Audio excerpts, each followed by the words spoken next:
I am going to solve the sixth problem of electricity and magnetism of the final exam that says like this. An LC circuit consists of a 1 millifarad inductor and a fully charged capacitor. After 2.1 milliseconds, the energy stored in the capacitor is half of its original value.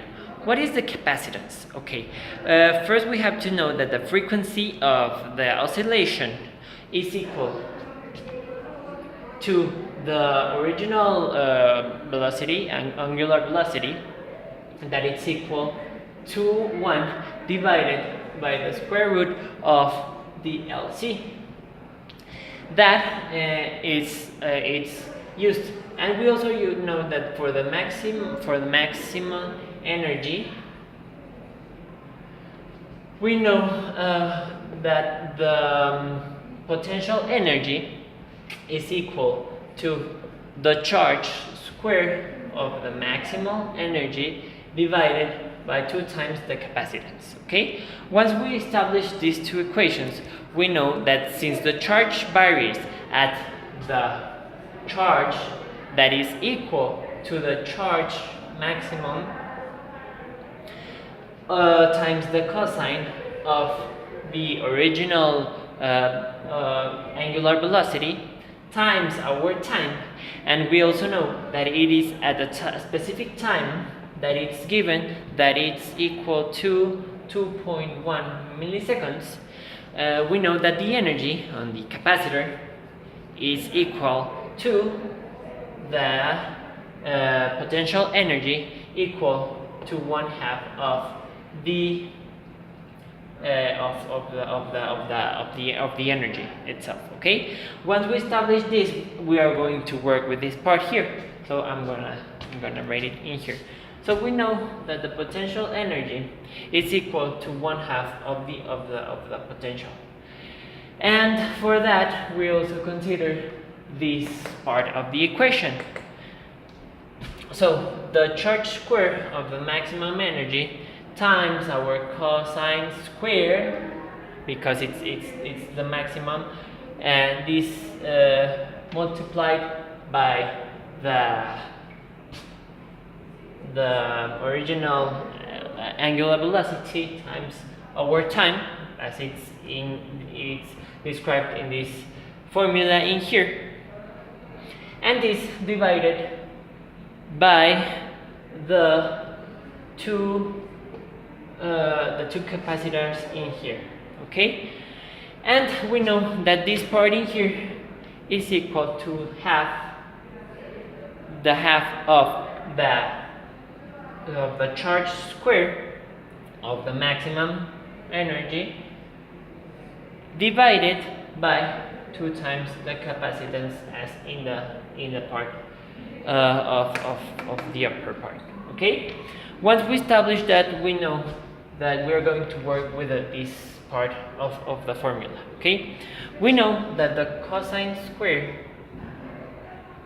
times the initial angular velocity times the time is equal to 1/2, because it's what's left of the equation, of the original equation in here. And this is exactly the same as saying that the potential, that the original angular velocity, this one, is equal to 1 divided by the time, because this one is passing to the other side, times this one, the inverse of this one, that is arc cosine, but this is, we use the square root because it's the square, so we have to pass it into a square root in here. Okay, and this is part of the arc cosine. Okay, once we establish this, we will get back to using this specification in here. We know that 1 over the square root of LC, that is equal to the original angular velocity, is equal to this part I wrote in here, that is 1 divided by the time arc cosine of this part in here. But all of these will be squared, okay? And this is equal to saying that the capacitance is equal here. This capacitance is equal to 1 divided by the L times the time, that is this time in here, divided by all this part in here. The arc cosine of 1 over the square root of 2, that is this part in here, okay? And this have to be squared because it was squared in here and squared in here, and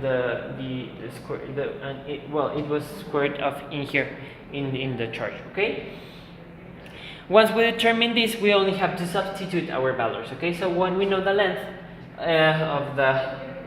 of the circuit, that is equal to 1 times 10 to the minus 3 hertz, and we know the time, that is equal to 4 times, it was 4 times 2.1 nanoseconds. So its time is 2.1 times 10 to the minus 3. This is elevated to the square divided by pi. Okay, that is this answer. That's the arc cosine of 1 over the square root of 2 is pi. Okay, because it's in radians. We obtained this part because it was in radians. Okay, and once we obtain this, we know